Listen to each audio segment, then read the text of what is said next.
I woke up on Friday and I lost my voice.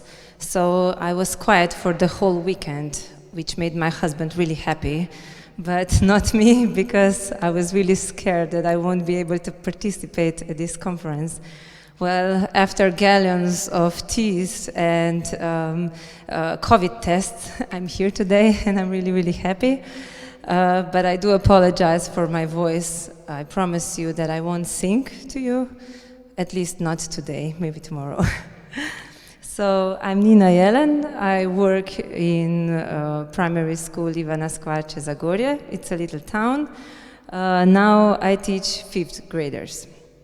So last school year, I wrote on a social media that we play Minecraft in class, and I got very different responses to that. Some of them supported the matter. The others were quite the opposite. They wrote something like, why didn't you rather spend time by doing something smarter? For example, play outside. One of my colleagues comforted me with the words, he said, yeah, Nina, you know, it's probably with technology now as it used to be with reading in the past. Probably you can just imagine people saying like something, why would you read? You better go work in the field. There would be greater benefits from you. Well, today we know that reading has brought us quite a lot of benefits, yeah? And it's similar with technology. I think that technology in the hands of a good teacher, it's really worth its weight in gold.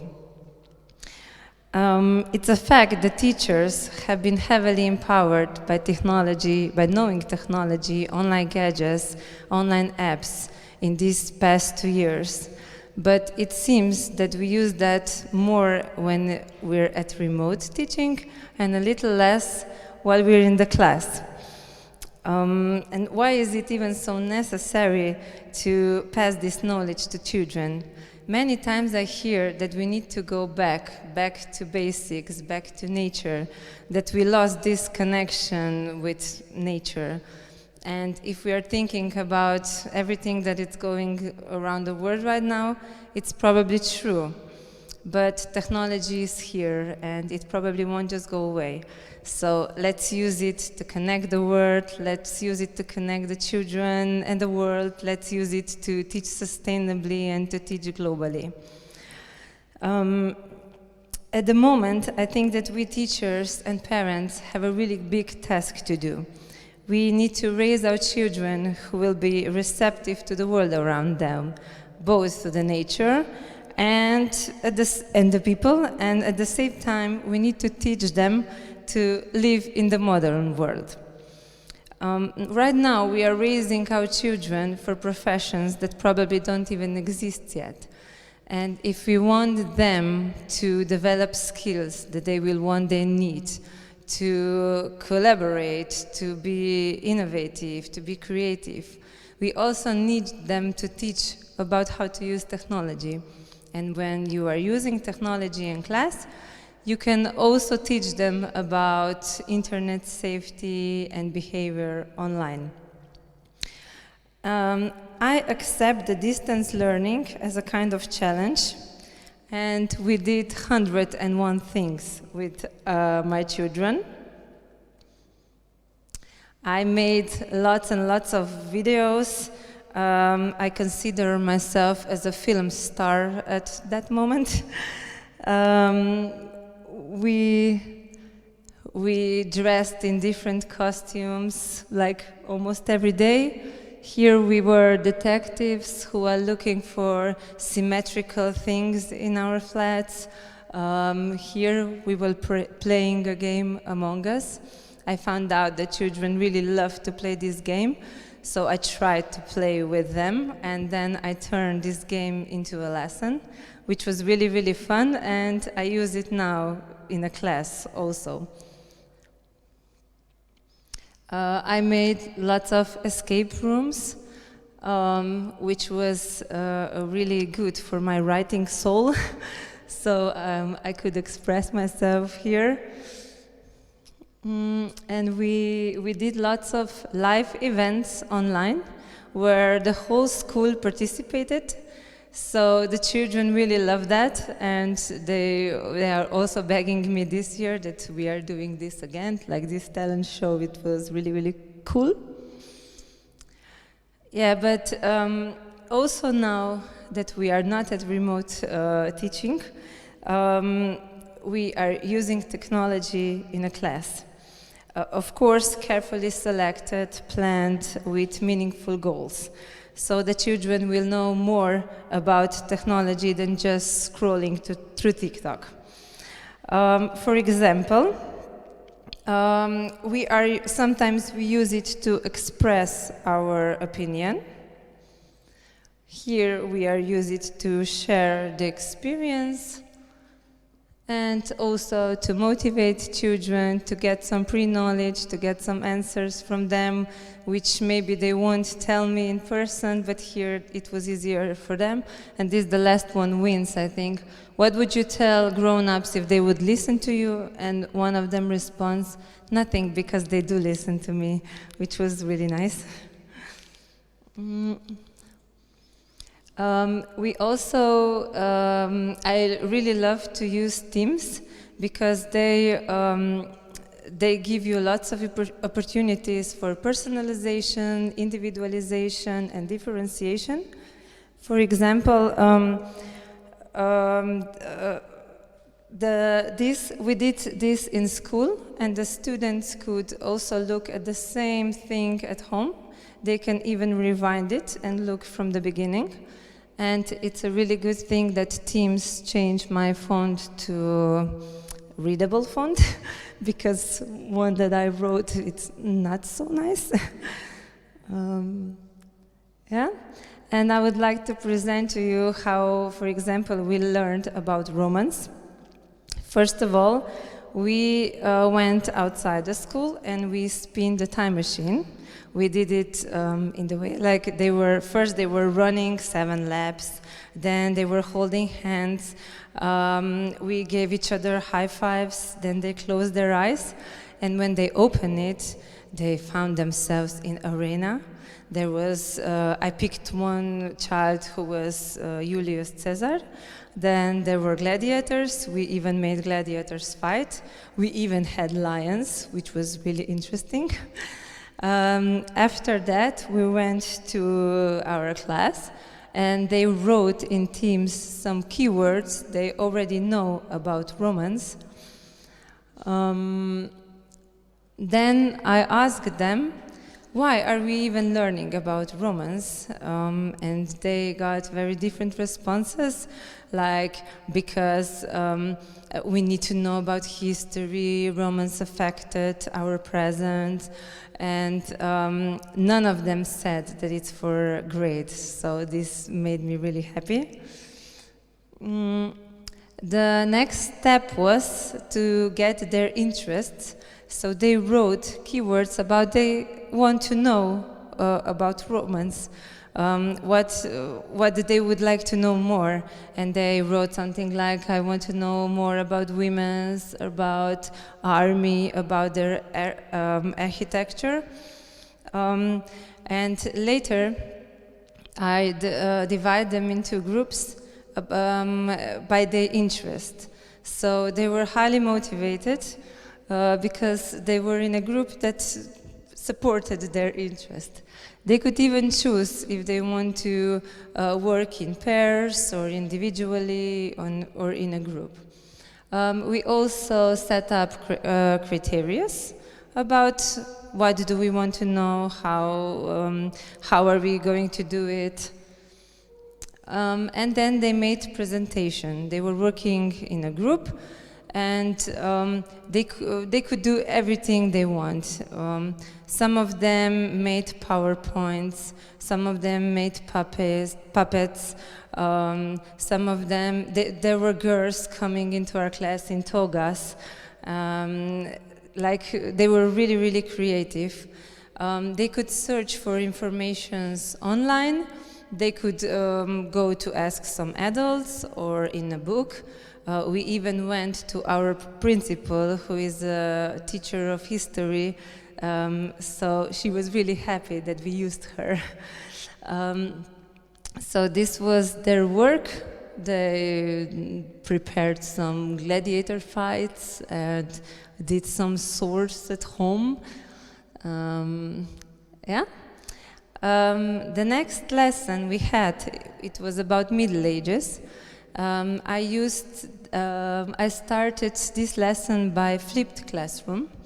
I uploaded my video about Middle Ages in our Teams, and I wrote some questions.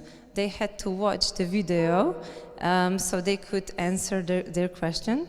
So my questions, and when they come to school, they really, really knew a lot. They remembered a lot from the video, so they got a big amount of pre-knowledge.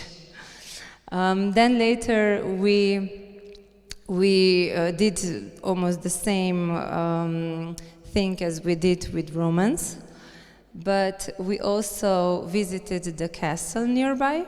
So they were playing knights and peasants' revolves and something like that.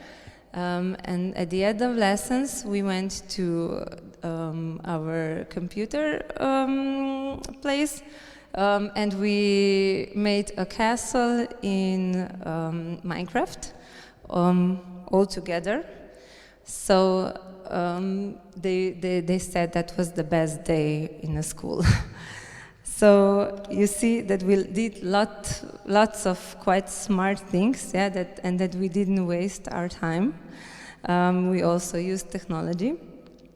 They collaborated with each other, they were innovative, they were creative, and I believe that they learned things that they will remember forever.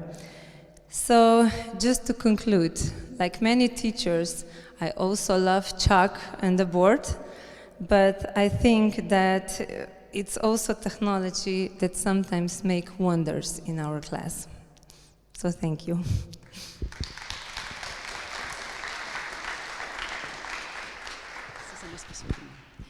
Thank you, Nina, for sharing your enthusiasm with us. I wonder, what do you think about the use of mobile devices in the classroom? There has been quite a lot of debate on this topic, so please tell us your opinion. My children can use it.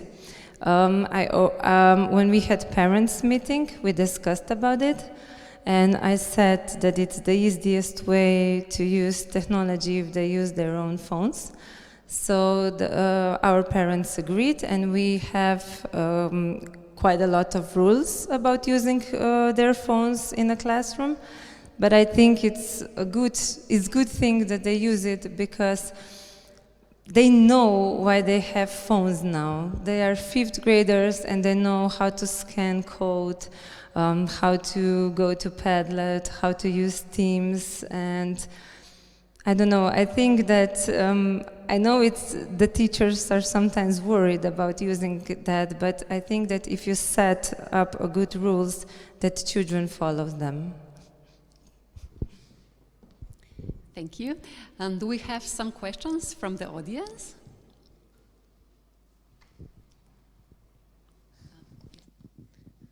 Hello, thank you for your ideas. As a future teacher, I like to know how much time do you need to prepare for such lesson, and where do you get ideas? Thank you. I think that I really love my job. So my job kind of evolves my life as well. And I'm really happy that my family approves this. So yes, it takes quite a lot of time, but it's really worth it because I think that it's the best feeling for the teacher when you come to a class and children have these shiny eyes. What are we going to do today? And this is why I became a teacher. And where do I get my ideas? When kids ask me that, I say that it's from the books that I really love to read. And when I was their age, I read the whole library. But the truth is, I believe that it comes from all the chocolate that I eat. So.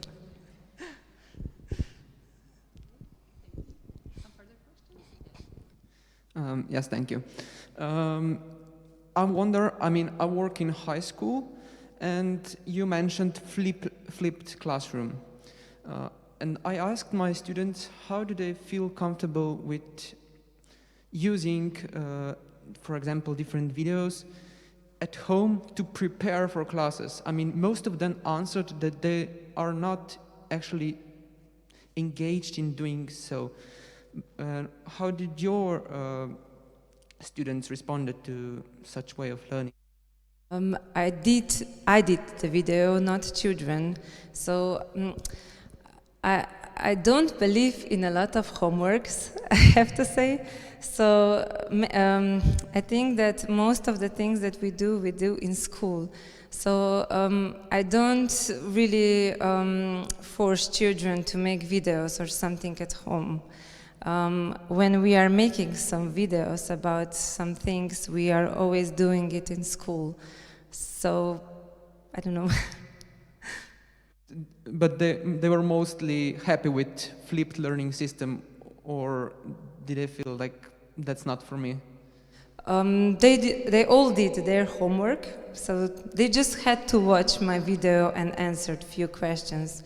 And when you involve technology, if I would give them my answers, that they would have to write it in their notebooks, probably they won't be so happy about it.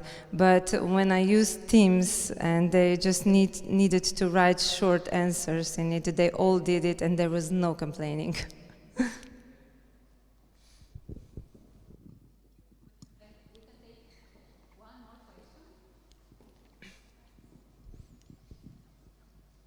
Yes, thank you for your presentation, and it's beautiful to see what you have done with your kids in this moment. I was curious if you could give us tips, the national government or the union, to help your colleagues with their professional development around ICT skills. How do you think we can best tackle this? Or what do you need from us? Or can you help your colleagues with it? Because you are an expert in it, I just saw. I think that just educational things can help us. Like when we, I think that teachers right now really need to educate themselves. And I spend lots of times and hours to research for applications, and some of them work really well. Some of them don't really motivate your children. So yes, right now I think we are spending lots of time by searching for the right ones. But when you do find it, it can help you a lot. So if I summarize, you just think that we can help to get all the information in the right place so you can find best practices or something to do so in your class. I think that I think that the problem is that really good educational programs are also very expensive. So you spend lots of time searching by yourself. And the ones that are free are usually for marketing things. So maybe if we could attend some really good quality seminars, that would be really good for teachers. All right, thank you.